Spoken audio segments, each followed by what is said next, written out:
حضرت ابو ہریرہ رضی اللہ تعالیٰ عنہ سے روایت، رسول اللہ صلی اللہ علیہ وآلہ وسلم نے فرمایا، بلا شبہ اللہ تمہارے لیے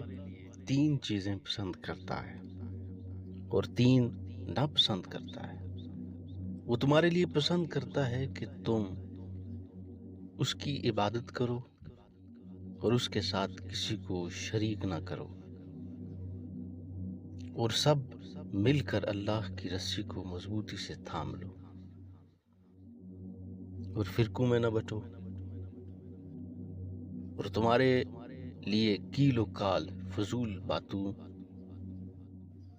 کثرت سوال اور مال ضائع کرنے کو ناپسند کرتا ہے۔